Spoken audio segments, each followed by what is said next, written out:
창세기 12장 5절부터 9절까지 있는 말씀입니다. 제가 먼저 읽겠습니다. 아브라함이 자기 아내 사레와 자기 조카 롯과 하란에서 그들이 모은 그들의 모든 소유와 또 그들이 얻은 혼들을 데리고 가니라. 그들이 가나안 땅으로 들어가려고 나아가 가나안 땅에 들어가니라.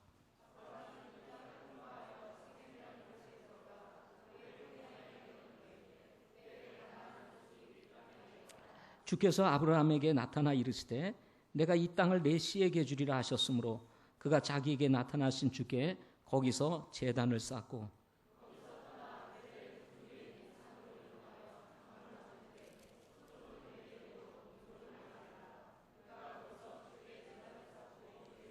같이 읽겠습니다. 아브라함이 이동하여 계속 남쪽을 향해 갔더라. 아멘. 기도하시겠습니다. 선하신 하나님, 존귀하신 하나님, 저희들이 주님 앞에 나왔습니다. 또 예배합니다. 우리의 예배를 받으시고 예배를 찾으시는 우리 하나님께서 우리 심령을 붙들어 주사 오늘 이 예배를 통해서 영적으로 회복되게 하시고 주님 알지 못하는 영혼들은 예수 믿고 구원받을 수 있도록 도와주시옵소서.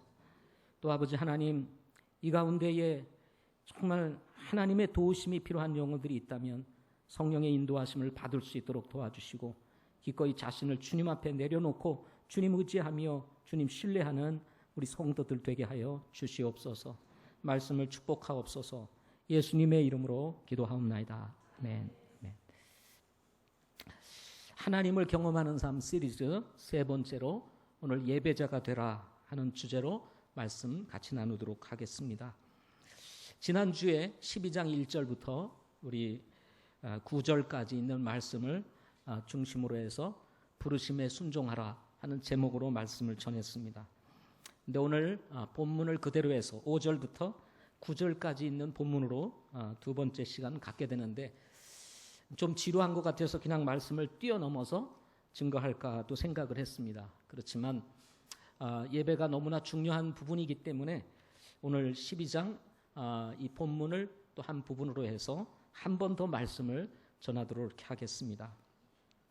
일반적으로 상담이나 심리학을 공부하는 사람들 중에는 태어날 때부터 가지고 있는 그 사람의 고유한 특성, 기질이나 기질적인 특성이나 혈액형에 따른 특징이나 성향은 변하지 않는다라고 이렇게 말을 하시는 분들이 있습니다. 그러나 이와 달리 성경에는 하나님을 믿고 난 후 변화된 수많은 사람들의 이야기가 기록되어 있습니다. 저도 개인적으로는 굉장히 내성적인 사람입니다. 그런데 예수 믿고 난 이후에 제가 너무 내성적이고 소심하다는 생각이 들어서 내가 변화해야 되겠다 이렇게 생각을 하고 제 성격을 좀 고치기를 시작했습니다. 그러다 보니까 조금씩 변화가 되어서 지금의 많은 분들이 제 성격이 어때요? 하고 이렇게 물어보면 목사님은 외향적인 것 같습니다. 이렇게 얘기를 하는데 사실은 저는 외향적인 사람이 아닙니다. 굉장히 내향적인 사람입니다. 예수 믿고 변화가 된 것입니다. 성경에도 예수 믿고 변화된 많은 사람들의 이야기가 나오는데 그중에 대표적인 사람이 아브라함이라고 할 수가 있습니다. 변하지 않는 것이 인생이라고 말하는 사람들과 달리 아브라함은 하나님을 믿고 나서 자신이 살던 갈대아 우르를 떠나 불모지와 다름이 없는 가나안 땅으로 갔던 믿음의 사람이었기 때문인 것입니다. 평범했던 아브라함이 믿음의 조상으로 상승할 수 있었던 이유가 어디에 있을까를 두고 성경을 찾아보면 크게 두 가지로 나타날 수가 있습니다. 첫째는 하나님께서 떠나라고 할 때 떠났다는 것입니다.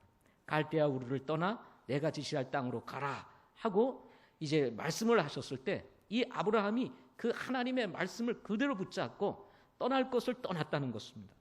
그 다음은 지시할 땅으로 가라 했을 때 하나님께서 지시한 땅으로 갔다는 것입니다. 이렇게 해서 하나님의 사람이 되었던 아브라함에게 나타난 변화 중에 하나가 있다면 그것이 바로 예배였던 것입니다. 오늘 본문에 보면 여러분 7절 말씀을 보십시오. 주께서 아브라함에게 나타나 이르시되 내가 이 땅을 내 씨에게 주리라 하셨으므로 그가 자기에게 나타나신 주께 거기서 제단을 쌓았다 하는 말이 나옵니다. 8절 말씀 하반절에도 보면 그가 거기서 주께 제단을 쌓고 주의 이름을 부르니라 라는 말씀이 기록되어 있습니다. 오늘 본문에 나오는 제단을 쌓고 주의 이름을 불렀다는 것은 예배의 모형이라고 할 수가 있습니다. 이를 부인하는 사람들은 거의 없습니다. 예수 믿고 변화된 성도들이 신앙생활을 시작하면서 제일 먼저 경험하는 것이 있다면 그것이 무엇입니까? 바로 예배인 것입니다. 구약에서는 특별한 때 제단을 쌓거나 또 희생물을 드리며 하나님께 예배를 드렸다면 신약 성도들은 개인적으로 매일 예배를 드리는 삶, 예배의 삶을 사는가 하면 동시에 지역 교회에 속해서 몸된 교회와 함께 매주일 모여서 예배를 드린다는 것입니다. 하나님의 지시를 따라 가나안 땅에 도착한 아브라함이 가나안 땅에서의 삶을 시작하면서 무엇보다도 먼저 행했던 것이 바로 제단을 쌓고 가나안 땅으로 인도하신 하나님께 예배를 드렸던 것처럼 우리도 매일의 삶 속에서 그리고 또 우리가 주일이 되면 우리 온 교회의 성도들이 함께 예배를 드리는 것, 이것 또한 하나님이 기뻐하시는 일이라고 하는 것입니다. 예배는 하나님을 경험하는 삶의 시작이며 동시에 과정이고 끝이라고 할 수가 있습니다. 성도들은 예배를 떠나서 살 수가 없습니다. 따라서 이 예배는 성도들의 삶에 마치 강물과 같은 것입니다. 물고기가 강을 떠나서 살 수가 없듯이 우리 성도들은 이 예배를 떠나서는 살 수가 없는 것입니다. 이 예배를 통해서 우리의 삶이 풍성해지게 되고 또 이 예배를 통해서 하나님의 은혜의 강물을 경험하기 때문에 그런 것입니다. 신약에서 바울은 로마서 12장 1절에서 너희 몸을 거룩하고 하나님께서 받으실 만한 살아있는 희생물로 드리라, 이것이 합당한 섬김이니라 라고 말하며 성도의 삶 자체가 예배라고 말씀하고 있는 것입니다. 따라서 예배는 그리스도인의 삶에 피할 수 없는 기본 생활이라고 할 수가 있습니다. 이 기본 생활 위에 우리 그리스도인의 삶을 세울 수가 있게 되는 것입니다. 예배를 떠나서 기도가 무슨 의미가 있겠습니까? 예배 드리지 않는 삶 가운데서 여러분 우리가 어떤 일을 행한다 한들 그것이 하나님 앞에 얼마나 기쁨이 되겠습니까? 그래서 예배를 기초로 해서 우리의 삶은 시작되는 것입니다. 그렇다면 이렇게 하나님께 예배를 드리는 이유가 무엇일까요? 우리가 아브라함을 통해서 함께 배우고자 하는 것입니다. 첫째는 예배는 하나님을 전적으로 신뢰하겠다고 하는 우리의 신앙의 표현이라는 것입니다. 하나님께서 친히 7절에 나타나셔서 내가 이 땅을 내 씨에게 주리라 하고 하자 아브라함이 거기서 주저하지 않고 제단을 쌓고 주의 이름을 불렀다, 이렇게 말씀을 하고 있습니다. 아브라함이 제단을 쌓고 하나님의 이름을 부른 때는 다시 한번 말씀드리지만 하나님께서 나타나셔서 내가 이 땅을 내 씨에게 주리라고 하신 말씀을 듣고 난 이후에 이 아브라함이 제단을 쌓고 하나님의 이름을 불렀던 것입니다. 그렇다면 왜 아브라함은 이 말씀을 듣고 나서 제단을 쌓고 하나님의 이름을 불렀을까요? 대답은 저는 간단하다고 생각합니다. 하나님께서 하신 말씀을 내가 믿겠습니다 라고 하는 자신의 믿음을 제단을 쌓고 하나님의 이름을 부르는 것으로 표현을 했다는 것입니다. 이 첫 번째 제단을 쌓고 하나님의 이름을 부른 곳이 어디냐면 세겜이라고 하는 곳입니다. 근데 이 세겜의 이름의 뜻은 어깨라고 하는 이름의 뜻을 가지고 있습니다. 뭐라고요? 어깨. 이 세겜은 에발산과 그리심산이라고 하는 이 두 산 사이에 위치하여 붙여진 이름이라고 합니다. 근데 이 두 산 사이에 딱 이 세겜이 위치하여서 마치 산이 이렇게 펼쳐져 있는데 그 사이에 세겜이라고 하는 것이 있습니다. 그래서 마치 어깨 사이에 있는 동네다 해가지고 세겜이라고 하는 이름을 붙였다고 합니다. 세겜은 이집트에서 시리아로 그리고 메소포타미아에서 지중해 연안으로 통하는 교통의 요지로서 아주 오래전부터 사람들이 살기 시작했던 그런 도시였다고 합니다. 아브라함이 이곳에서 제단을 쌓고 하나님의 이름을 부른 이후에 세겜은 성경에서 아주 중요한 장소로 알려지게 됩니다. 창세기 33장 18절부터 20절에 의하면 야곱이 삼촌 라반의 집을 떠나서 이제 21년 동안 삼촌 라반의 집에서 피난 생활하면서 이제 봉사를 하고 이제 레와와 라헬 그리고 그 두 하녀를 아내로 삼아가지고 11명의 자녀를 낳고 이제 다시 귀향을 하죠. 그 귀향하는 과정 속에서 이 야곱이 숫곳이라는 곳에 이르러 잠시 장막을 짓고 머물러 살다가 세겜의 도시 살렘에 이르러 장막을 치고는 장막을 친 곳을 세겜의 아버지 하몰의 자손에게서 은 100개로 그 땅을 사고 거기에 제단을 세우고 그곳을 엘렐로헤 이스라엘이라고 이름을 짓게 됩니다. 엘렐로헤 이스라엘. 다시 말해서 야곱이 이 세겜의 아버지 하몰에게서 땅을 사고 이제 그곳에 단을 쌓고 이름을 엘렐로헤 이스라엘이라 이렇게 이름을 붙였다는 것입니다. 근데 이 엘렐로헤 이스라엘은 하나님은 이스라엘의 하나님입니다 라는 뜻인 것입니다. 이것을 야곱에 의해서 그대로 적용한다면 하나님은 나의 하나님입니다 이런 것입니다. 하나님께서 야곱의 이름을 뭘로 바꿔주셨어요? 이스라엘이라고 이름을 바꿔주시지 않았습니까? 따라서 야곱은 이 세겜에다가 단을 쌓고 이름을 붙인 거예요. 하나님은 나의 하나님이십니다. 여러분, 하나님이 여러분의 하나님 되시기를 바랍니다.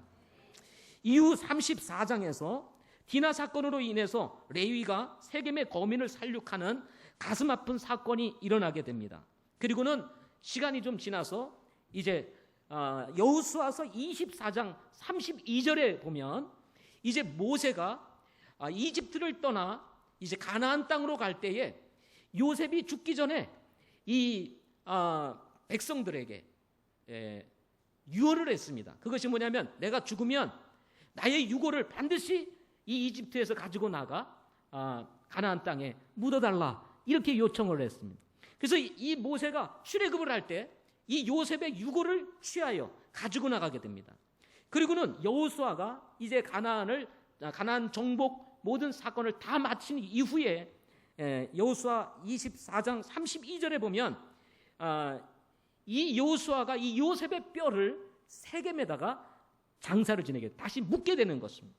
요셉의 뼈가 묻혀진 곳, 그것이 바로 어디냐면 바로 세겜이었던 것입니다.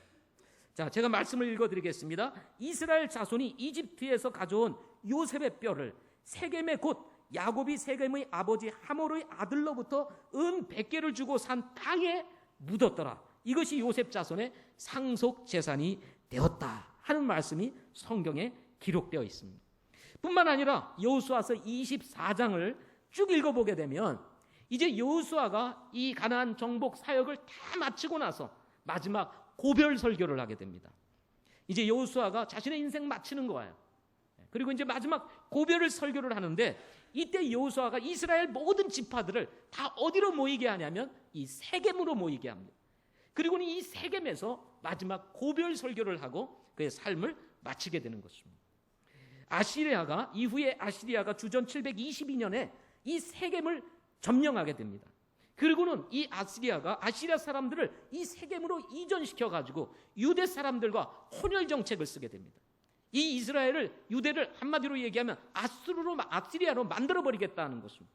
그래서 혼혈 정책을 쓰게 되면서 이 과정에서 이 세겜 사람들이 이민족들과 섞이게 되게 되고, 그래서 탄생한 사람들이 어떤 사람들입니까? 아시리아인들과 이스라엘 사람들이 이제 결혼해서 생긴 혼혈인들이 생기게 되는 거예요. 그것이 누구라고 얘기합니까? 사마리아 사람들이었던 것입니다. 사마리아. 이 사마리아인들이 살던 곳이 바로 세겜과 함께 어우러졌던 지역 사마리아였던 것입니다. 이후에 예수님께서 이 사마리아를 지나가게 됩니다. 이스라엘 사람들은, 경건한 유대인들은 어떻습니까? 이 사마리아를 쳐다보지도 않았습니다. 혼혈 민족이라 생각을 해가지고 쳐다보지도 않았습니다. 그런데 그 지나가지도 아니하고 쳐다보지도 아니하던 그 사마리아로 예수님께서 지나가시게 되는 것입니다. 내가 이 사마리아로 통과해야겠다 하고 말씀하신 후에 제자들과 함께 통과하게 됩니다. 그 사마리아로 지나가는 과정 속에서 예수님이 한 우물을 만나게 됩니다. 그래서 그 우물에서 잠시 피곤을 시키며 쉬고 있을 때 한 여인이 나타나게 됩니다. 한 여인이 나타나요. 아무도 없는 시간에, 누구도 물을 길러 오지 않는 아주 뜨거운 태양볕이 비치는 그 시간에 한 여인이 외로이 그리고 처량하게 물을 길러 이 우물로 오게 되는 것입니다. 이 여인이 이 우물가에서 누구를 만납니까? 바로 예수님을 만나게 되는 것입니다. 그리고는 이 여인이 예수님에게 다음과 같이 질문을 던집니다. 우리 조상들은 이 산에서 경배하였는데 당신들은 이르기를 사람들이 마땅히 경배해야 할 곳이 예루살렘에 있다 하나이다 하고 얘기를 하는 거예요. 그러니까 이 여인이 과거를 떠올리는 것입니다. 아브라함이 이곳에서 제단을 쌓고 야곱이 제단을 쌓으며 하나님을 예배했던 곳이 바로 이곳인데 지금 당신들은 말하기를 예루살렘에 가서 예배를 드려야 한다고 말합니다 하고 얘기를 하는 거예요. 그러자 예수님께서 대답하십니다. 여자여, 내 말을 믿으라.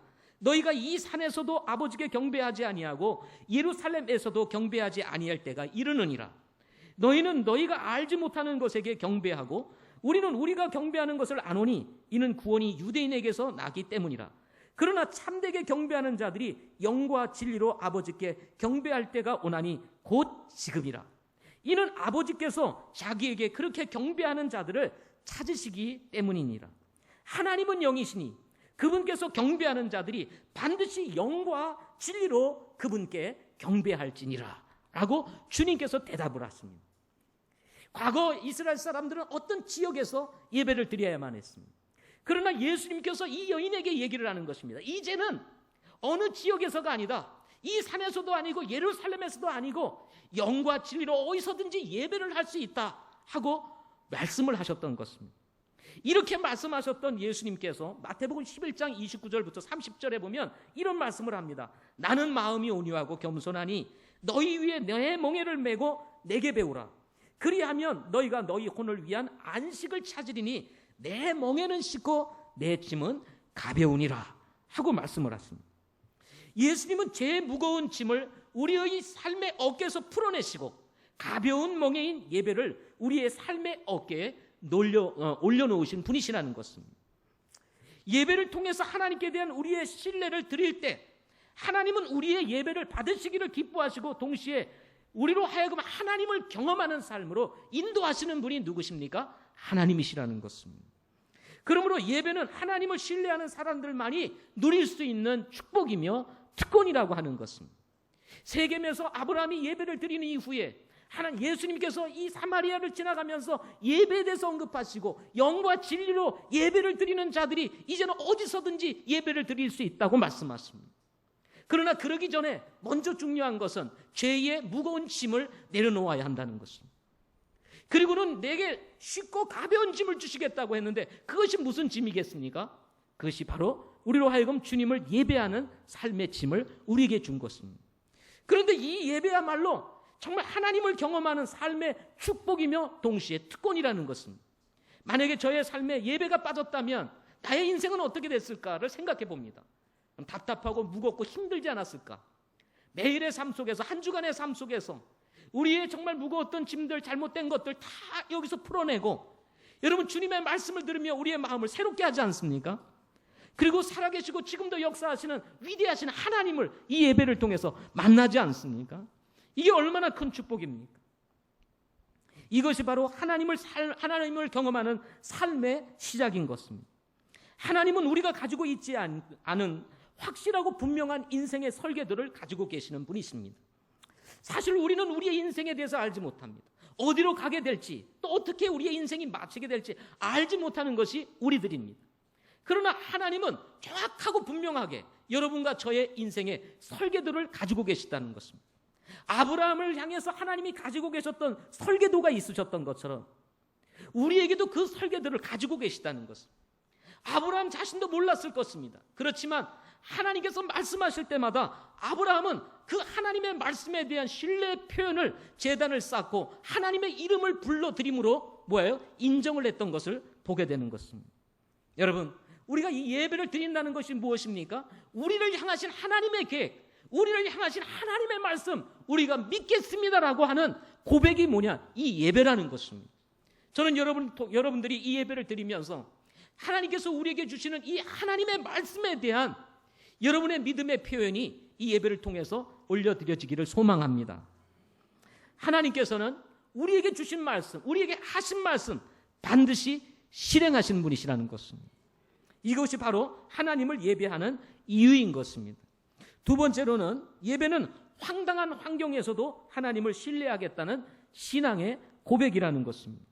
우리 8절 말씀을 보겠습니다. 8절 한 번 더 읽어보겠습니다. 시작. 거기서 떠나 베델의 동쪽에 있는 산으로 이동하여 장막을 쳤는데 서쪽은 베델이요 동쪽은 아이도라. 그가 거기서 주께 제단을 쌓고 주의 이름을 부르니라. 세겜에서 예배를 드렸던 이 아브라함이 이제 베델로 자리를 옮기게 됩니다. 그리고 그 베델에 이르러서 다시 주께 제단을 쌓고 주의 이름을 불렀다라고 8절에 기록하고 있습니다. 사실 본문에서는 베델이라는 지명과 아이라고 하는 지명이 나오지만 성경을 자세히 읽어보게 되면 베델이라고 하는 지명은 창세기 28장 19절에 처음으로 지어지게 됩니다. 창세기 28장 18절과 20절을 19절을 여러분에게 읽어드리면 야곱이 아침에 일찍 일어나 베개로 삼았던 돌을 가져다가 기둥으로 세우고 그 위에 기름을 붓고 그곳에 이름을 베델이라 하였더라. 그러나 그 도시의 이름은 처음에 루스라 하였더라 하는 말씀이 기록되어 있습니다. 그러니까 아브라함이 이 베델에 도착했을 때 사실은 베델이라고 창세기에 기록하고 있지만 그 당시에 이 베델은 베델이 아니고 뭐였습니까? 루스였다는 것입니다. 그런데 모세가 창세기를 기록하면서 베델을 루스라 하지 아니하고 베델이라고 기록한 것은 과거를 소급해서 기록하고 있기 때문에 당시에 잘 알고 있었던 지역인 베델의 이름을 그대로 사용해서 베델이라고 이름을 썼던 것입니다. 이렇게까지 제가 설명을 드리는 것은 이 이름이 가지고 있는 뜻이 시사하는 바가 크기 때문인 것입니다. 이 루스라고 하는 이름의 뜻은 황당하다라고 하는 뜻을 가지고 있습니다. 뭐라고요? 옆 사람 보시고 황당하네 한번 해보시기 바랍니다. 황당하네. 아브라함이 가나안 땅에 도착하여 세겜이라는 곳을 지나서 베델에 이르렀을 때 베델은 그야말로 제가 볼 때 황당한 곳이었을 것이다. 그 이름 그대로 황당한 지역이었을 것이라는 생각을 가져보게 됩니다. 왜냐하면 야곱이 이제 에서를 피해서 이제 하란에 있는 삼촌 라반의 집으로 가는 과정 속에서 야곱이 베델에 이르게 됩니다. 그때 당시도 베델은 아니었어요. 루스였습니다. 루스에 이르렀을 때 루스는 그야말로 야곱에게 있어서 아주 외로운 곳이었습니다. 슬프고 처량한 곳이었습니다. 홀로 집을 떠나 도망자가 되어 삼촌의 집으로 가는 야곱, 그야말로 신세가 이만저만이 아니었습니다. 밤을 맞이한 야곱이 이제 돌을 베개로 삼아 이 잠을 청해야 했을 때 야곱은 그야말로 절망의 절정에 이르렀을 것이라는 생각을 가져보게 됩니다. 저는 아브라함도 같은 처지였을 것이라고 생각을 합니다. 막상 가나안 땅에 들어가 보니 보이는 것이 없었습니다. 그야말로 황당한 풍경만이 아브라함을 기다리고 있었던 것입니다. 그런데다가 12장 10절 말씀을 보십시오. 12장 10절 말씀을 보면 그 땅에 뭐가 있었다고 말합니까? 기근이 있었다. 기근까지 있었습니다. 하나님께서 인도하신 땅에 여러분 기근이 있을 것이라고 생각을 하는 사람들이 누가 있겠습니까? 예수님을 믿고 난 이후에 여러분 어떤 생각이 있었습니까? 이제는 전보다는 내가 훨씬 더 멋진 인생을 살겠구나. 하나님께서 나에게 더 좋은 것으로 주실 것이다. 뭐 이런 기대가 크지 않았습니까? 근데 예수 믿고 난 이후에 조금 지나면 뭐가 찾아와요? 삶의 기근이 찾아오는 것입니다. 처음에는 너무 기쁩니다. 한 3달 동안은 아주 좋아가지고 신나게 교회를 나옵니다. 근데 한 3개월 정도 지나면 이상하게 반응이 달라집니다. 태도가 달라집니다. 어떤 사람은 아예 전화도 안 받습니다. 그런 경우들이 왜 있어요? 믿으면 좋을 거라고 생각했는데 변화가 별로 없는 거예요. 오히려 어려움이 찾아오게 되는 것입니다. 이런 경험을 하게 되는 것이 바로 베델이었던 것입니다. 그럼에도 불구하고 아브라함이 그곳에서 제단을 쌓고 하나님의 이름을 불렀다고 성경은 기록하고 있는 것입니다. 무슨 말입니까? 비록 루스가 아브라함이 기대한 것과 전혀 다른 곳이라 할지라도, 아니 최악의 상황이라 할지라도 하나님 나는 당신을 신뢰합니다 라고 하는 것이 바로 이 아브라함이 제단을 쌓고 하나님의 이름을 불렀다는 사실인 것입니다. 그 신앙의 표현이었다는 거예요. 참 신앙은 저는 이런 곳에서 싹 트는 것이라고 생각을 합니다. 부족한 것이 없는 곳, 넘치는 곳, 모자람이 없는 곳에서가 아니라 모자람이 있는 곳, 인생의 기근이 든 곳에서 여러분 참 신앙은 싹 트고 열매를 맺게 되는 것입니다. 저는 가끔 이런 생각을 가져봅니다. 저희 교회는 어느 정도 갖춘 교회입니다. 시설도 갖춰 있고 성도들도 어느 정도 규모를 가지고 있고 그래서 다양한 프로그램들을 진행할 수가 있습니다. 그래서 우리 교회를 선택할 때 이 교회에 오면 우리 교회에 오면 우리 아이들도 제대로 키울 수 있겠구나. 또 주일학교가 활성돼 있으니까 우리 아이들이 이곳에서 잘 자랄 수 있겠구나라고 생각을 하면서 저희 교회를 선택하시는 분들도 있습니다. 그런데요, 이렇게 잘 갖춰진 교회보다도 때로는 개척교회에 가서 신앙생활하는 것이 훨씬 더 우리의 믿음을 키우는 데 도움을 줍니다. 실제로 그렇습니다. 개척교회 가면 힘들 거라고 생각을 하는데 그렇지 않습니다. 개척교회 가보십시오. 혹시나 떠날까 봐 싶어가지고 우리 목사님들이 얼마나 잘해주는지 모릅니다. 예. 거긴 봉사도 안 시킵니다. 왜냐하면 봉사시켜보세요. 아이고 힘들다 그러고 안 나오라고 생각하는 겁니다. 예. 그런데다가 개척교회를 다니면 어떤 마음이 드는 줄 아세요? 사람이 없다 보니까 자기가 빠지면 안 된다는 생각을 갖습니다. 또 빈자리가 많지 않습니까? 그러니까 이 자리 내가 채워야지. 이런 마음을 가지게 된다는 것입니다. 우리 박희원 선교사님이 세종에다가 세종 성서침례교회를 세우게 되었습니다.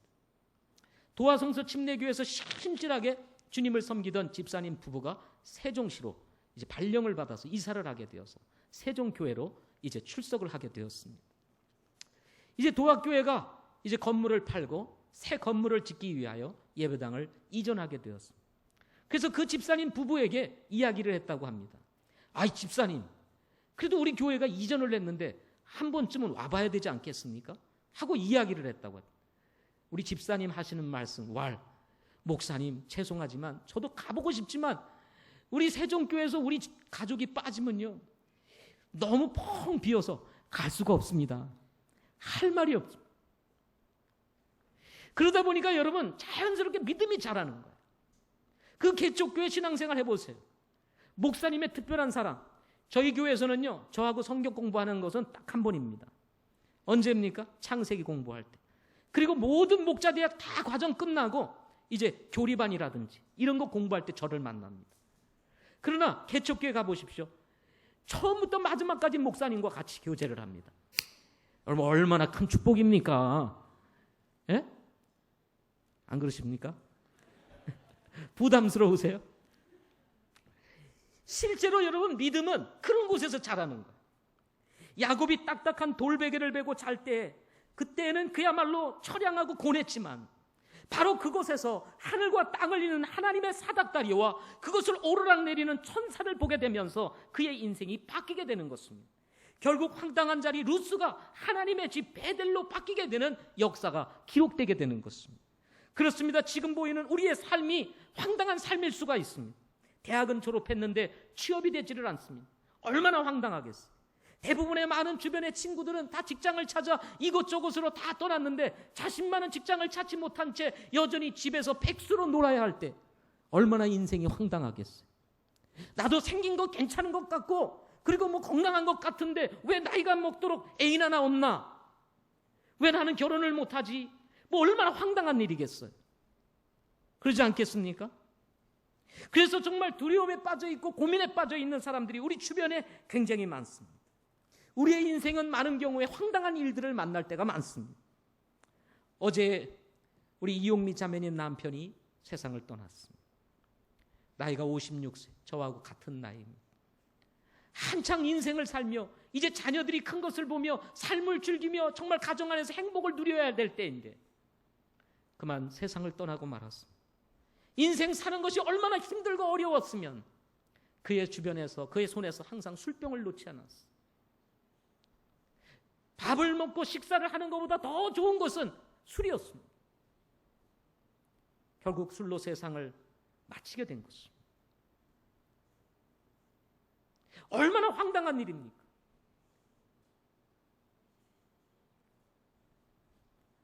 남편을 떠나보내고 아버지를 떠나보낸 자녀들의 입장에서는 오늘의 사건이 얼마나 저들에게 황당한 사건으로 다가오겠습니까?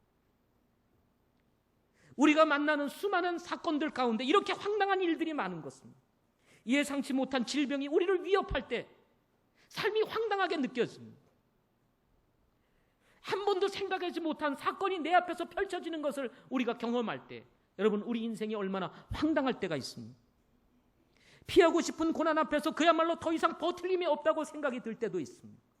예배를 성실하게 드림에도 불구하고 고난은 내가 생각하는 것과 상관없이 우리에게 찾아옵니다. 하나님을 믿고 따름에도 불구하고 가족관계는 점점 더 악화되어져 갑니다. 기대했던 하나님의 손길은 전혀 나타나는 것 같지 않습니다.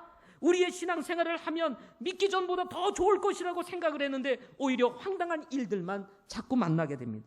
거기다 기근까지 기다리고 있다고 생각한다면 여러분 어떻게 하시겠습니까?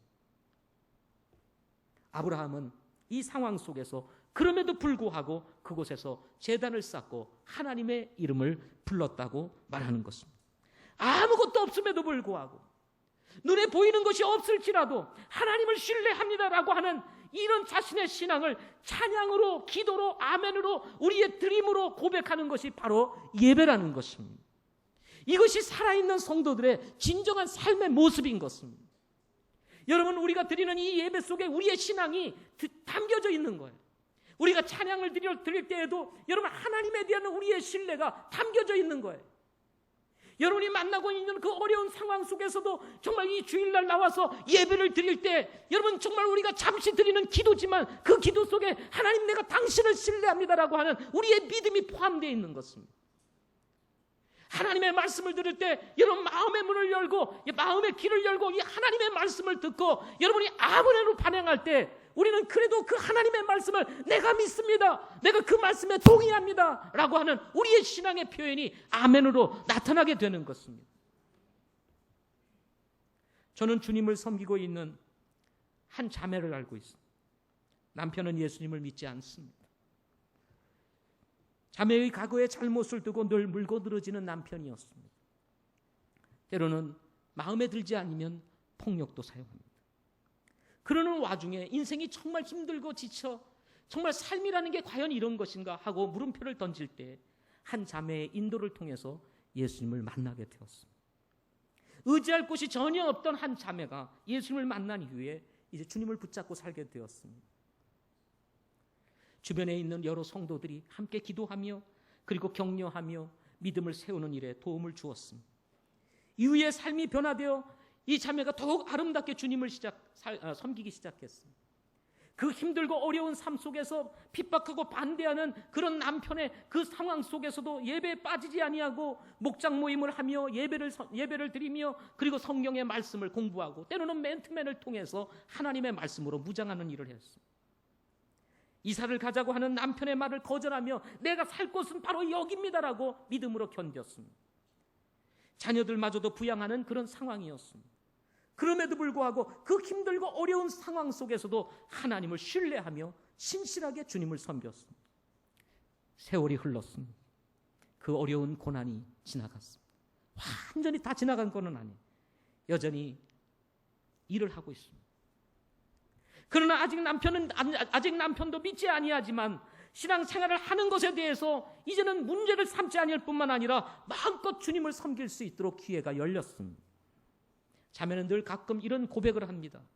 내가 지금 마음껏 주님을 섬길 수 있다는 것이 얼마나 감사한지요 라고 이야기를 합니다. 여러분, 때때로 우리의 삶에 어려움이 찾아올 수 있습니다. 생각지 못하는 고난이 찾아올 수 있습니다. 황당한 사건들이 우리 안에서 벌어질 수가 있습니다. 그렇지만 그럼에도 불구하고 이 자매와 같이 하나님을 신뢰하며 끝까지 주님을 의지하고 따라가다 보면 하나님께서 우리의 삶을 변화시키고 바꾸실 수 있다는 사실을 여러분 믿으시기를 바랍니다. 시간이 지나면 고난도 지나갑니다. 아니, 고난이 지나가지 않고 죽음까지 쫓아온다 할지라도 우리가 포기할 수 없는 것은 하나님을 예배하는 일이라고 하는 것입니다. 왜냐하면 그분만이 우리의 구세주이며 우리의 영원한 생명 되시기 때문인 것입니다. 잠시의 고난을 여러분 두려워하지 마십시오. 이후에 우리가 누릴 영광과는 좋게 비교할 수 없다고 성경은 말씀하고 있습니다. 따라서 황당한 상황 속에서도 하나님을 신뢰하겠다고 하는 우리의 신앙인 이 고백인 이 예배를 여러분 즐겨드리시기를 바랍니다. 아멘. 하나님을 경험하는 삶은 예배로부터 시작되기 때문에 그렇습니다. 마지막 세 번째로는 예배는 회복과 감사에 대한 우리의 신앙의 고백이다 하는 것입니다. 한 주를 살면서 뒤돌아보면 성공보다 실패가 많은 것이 우리의 삶이라는 생각을 가져봅니다. 요한일서 1장 8절 말씀에 보면 너희가 죄 없다 하면 우리 자신을 속이는 것이며 진리가 그 속에 있지 않다라고 했던 것 같이 죄 짓지 않고 지나가는 주간이 없을 정도입니다. 가끔 저는 제 자신에 대해서 화가 날 때가 있습니다. 너무나 약하고 무르기 때문입니다. 스스로 결심하고 쉽게 무너지는 나의 모습을 보면서 왜 내가 이것밖에 안 되나 하는 생각 때문에 내 자신에 대해서 막 화가 날 때가 있습니다. 너무 의지가 약하다는 생각이 듭니다. 지금은 저희 교회에 출석을 하지 않지만 우리 조상일 집사님 같은 분들은 아주 의지가 강한 분입니다. 이분은 아침에 일어나야 되겠다 그러면 일어나는 분이에요. 성경을 내가 언제까지 일독을 하겠다 그러면 잠을 안 자면서도 일독을 하시는 분. 야, 어떻게 저렇게 의지가 강할까? 저도 못 따라가겠다 그런 생각을 종종 가질 때가 있습니다. 저는 하나님 앞에 내가 이렇게 살겠다고 결심을 하면서 그리고 그 결심한 이후에 그게 쉽게 무너져서 아니 생각도 하지 못한 채 하루를 지나볼 때가 너무 많습니다. 특별히 큐티를 여러분 많이 경험해 보시죠. 내가 이제 큐티해야지. 그런데 생각도 안 하고 그냥 하루가 지나가고 이틀이 지나고 3일이 지나고 갑자기 생각이 나 큐티 안 했네. 그리고 생각하고. 그런데 더 화가 나는 것이 있습니다. 그것이 뭐냐면 그런 일이 계속 반복된다는 거예요. 결심하고 또 안 되고 결심하고 이게 계속 반복되는 거예요. 하나님 앞에서 내가 이런 사람밖에 안 되나 하는 이런 생각이 들 때 때로는 절망과 좌절이 제 마음속에 찾아올 때가 있습니다. 너무나 하나님 앞에 부끄럽기도 하고 때로는 거룩한 하나님의 성품의 거울에 비춰보면 너무나 두렵고 떨리기까지 합니다. 그러나 반대로 하나님은 이런 나를 불쌍히 여기시는 분이시라는 거예요. 지금까지 신앙생활을 하면서 제가 경험하는 하나님은 제가 비록 실수를 하고 연약한 의지 때문에 결심하고도 행하지 아니하는 이런 일들이 있지만 그럼에도 불구하고 넘어지고 쓰러지고 연약한 의지 때문에 약한 모습을 보일 때에도 하나님은 오히려 그 상황을 성숙의 기회로 삼아주신다는 거예요. 그래서 저의 삶을 들여다보면 그렇게 넘어지고 쓰러졌지만 그 과정 속에서 어느덧 나도 모르게 믿음이 성장해 있고 어느덧 나도 모르게 주님을 닮아가고 있고 어느덧 나도 모르게 하나님께서 나의 삶에 주신 것들이 너무 많은 거예요. 여전히 부족하고 여전히 넘어지고 여전히 쓰러지고 여전히 무른데도 불구하고 하나님께서 나에게 주신 것들이 너무 많은 거예요. 때로는 이런 생각이 듭니다. 하나님 내가 이렇게 부족한데도 어찌 나에게 이런 걸 주시나요? 하는 생각을 가질 때도 있습니다. 분명한 것은 하나님은 우리를 사랑하신다는 것입니다. 연약함에도 불구하고 넘어질 때도 있지만 실수할 때도 있지만 그리고 때로는 죄를 범할 때도 있지만 그럼에도 불구하고 하나님은 우리를 사랑하셔서 회복시켜 주시는 분이시라는 것입니다. 어린아이가 넘어졌다 일어났다 넘어졌다 일어났다를 반복하면서 이제 결국은 이제 걷게 되는 것과 같이 하나님께서는 우리가 잘못한 것까지도 사용하셔서 우리를 더 아름답게 성숙시키시고 은혜 가운데 더하시는 분이 하나님이시라는 것입니다. 아브라함이 기근을 피해 이집트로 내려갔다가 이집트 왕 파라오에게 책망까지 듣고 누추한 변명을 늘어놓고 이제 다시 베들로 돌아오게 됩니다. 그러나 하나님께서 이 과정을 통해서 아브라함을 이전보다 더 크게 축복하셨다는 사실을 성경에 기록합니다. 창세기 13장 2절과 3절 말씀을 한번 보겠습니다. 우리 창세기 한 장을 넘겨서 12장을 지나서 13장 2절과 3절을 보십시오. 같이 한번 읽어보겠습니다. 시작. 아브라함에게 가축과 은과 금이 신비 풍부하였더라. 그가 남쪽에서부터 이동하여 베델에 이르러 베델과 아이 사이 곧 처음에 자기 장막에 있던 곳에 이르렀고 그곳에서 제단을 쌓고 하나님의 이름을 불렀다 하는 말씀이 기록되어 있습니다. 이집트에 내려갔던 아브라함 사실은 실패하지 않았습니까? 내려가지 말았어야 될 이집트인데 기근 때문에 내려갔어요. 그래서 아내가 자신의 아내라는 말조차 하지 못하고 아내가 너무 아름다워서 그 아내 때문에 자신의 목숨을 잃을까 두려워가지고 누이라 속이고 말이죠. 그래서 파라오가 이 이집트의 왕이 자기의 아내를 데려다가 자신의 아내로 삼으려고 하는데도 말 한마디 하지 못했던 치졸한 인간이 누구였어요? 아브라함이었어요. 아브라함. 그렇게 믿음 좋다고 생각했던 아브라함이 자기 아내 때문에 목숨이 정말 이제 잃을까 두려워가지고 바로가 자기 이 아내를 데려다가 자기 아내로 삼으려고 하는데도 말 한마디 못하고 침묵을 지키고 있었던 그 사람이 누구였습니까? 아브라함이었어요. 모르죠. 여기 계신 형제 여러분, 저와 여러분이 다 그렇게 될지는 모르겠습니다. 그런데 하나님께서 이 아브라함을 도우시고 결국은 이집트를 나와서 베델로 돌아오게 되는 거예요. 그리고는 그곳에서 어떻게 했다고 그랬어요? 제단을 쌓고 하나님의 이름을 불렀다고 말합니다. 이것이 아브라함에 대한 성경의 기록입니다. 저는 이 말씀을 생각하면서 로마서 8장 28절 말씀이 떠올랐습니다. 우리가 알거니와 하나님을 사랑하는 자 곧 그분의 목적에 따라 부르심을 받은 자들에게는 모든 것이 합력하여 선을 이루느니라. 합력하여 선을 이루시는 하나님의 은혜 중에 하나가 바로 회복인 것입니다. 단순히 회복이 아니라 실패를 통해서 얻게 하시는 하나님의 특별한 은혜까지 더해지는 이런 놀라운 은혜, 놀라운 회복, 이것이 바로 하나님께서 우리에게 베푸시는 은혜라는 것입니다. 전화위복이라는 말이 있습니다.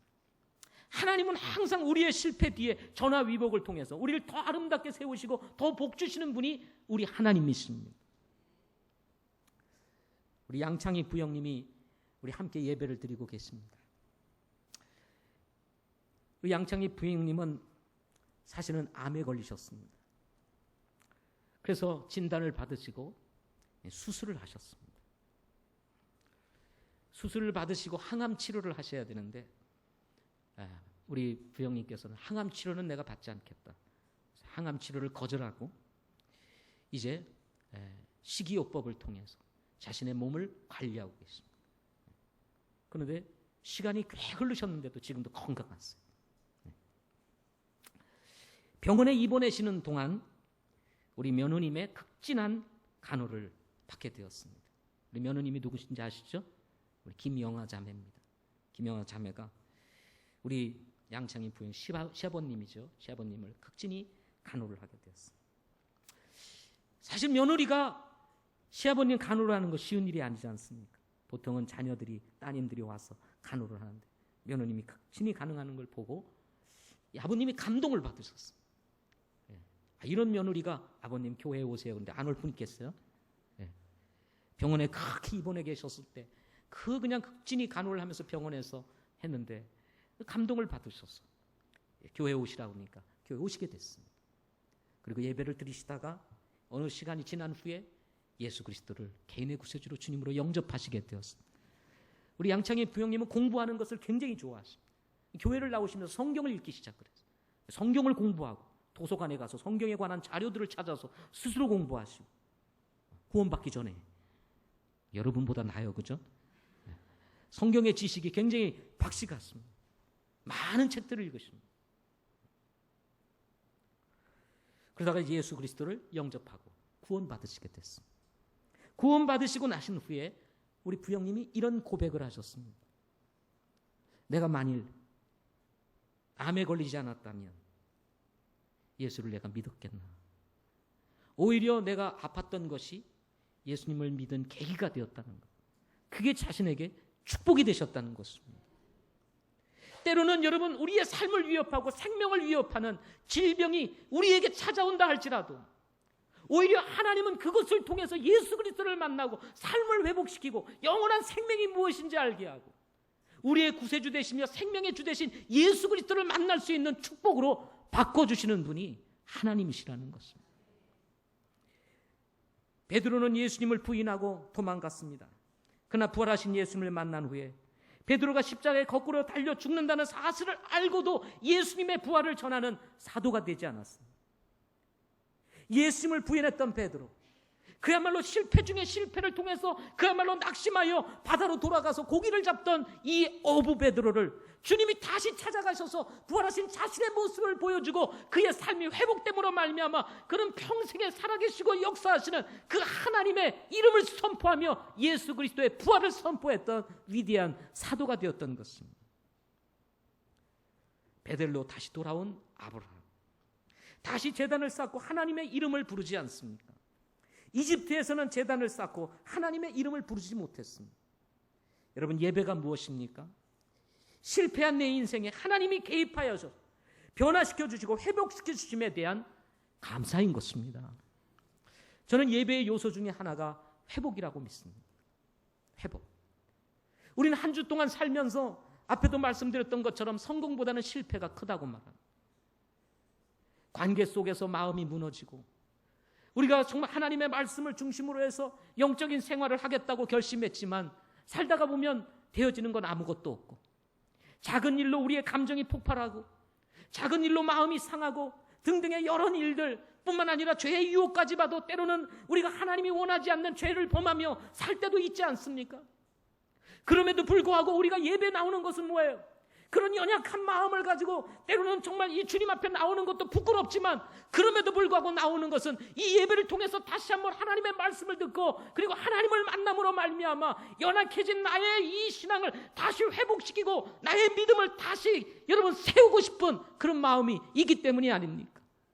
그래서 말씀이 선포되어질 때 우리의 잘못된 모습을 보면서 하나님 그렇습니다. 당신의 말씀이 진리입니다. 내가 그 말씀을 쫓아가겠습니다. 내가 그 말씀을 붙잡겠습니다. 하면서 여러분 하나님의 말씀을 붙잡고 여러분의 영이 회복되고 상처가 치유되는 역사를 경험하지 않습니까? 이것이 예배가 주는 축복인 것입니다. 그래서 여러분 우리가 그 일을 통해서 우리 하나님 앞에 감사할 수가 있게 되는 것입니다. 따라서 예배는 회복에 대한 증거이며 동시에 회복해 하시는 하나님께 대한 감사의 표현인 것입니다. 그래서 여러분 세상에 살다가 때로는 교회 오고 싶지 않은 마음이 여러분도 있을 때가 있죠. 하나님 앞에 오는 것조차도 두려울 때가 있고, 그런데 발걸음을 무겁게 옮겨서 그럼에도 왔다는 것은 여러분이 뭘 추구하는 거예요? 하나님의 은혜를 구하는 거예요. 회복의 은혜를 구하는 것입니다. 혹시 그런 분이 있다면 오늘 회복하시기를 바랍니다. 결론적으로 예배는 하나님을 신뢰하겠다는 우리의 신앙의 고백이고, 예배는 황당한 상황 속에서도 하나님을 섬기고 따르겠다라고 하는 우리의 신앙의 고백이며, 예배는 회복에 따른 감사의 표현이라는 사실을 기억하고, 여러분 한 주 동안 승리하는 우리 성도들 하나님 앞에 정말 영과 진리로 예배하는 삶이 될 수 있기를 바랍니다. 기도하겠습니다.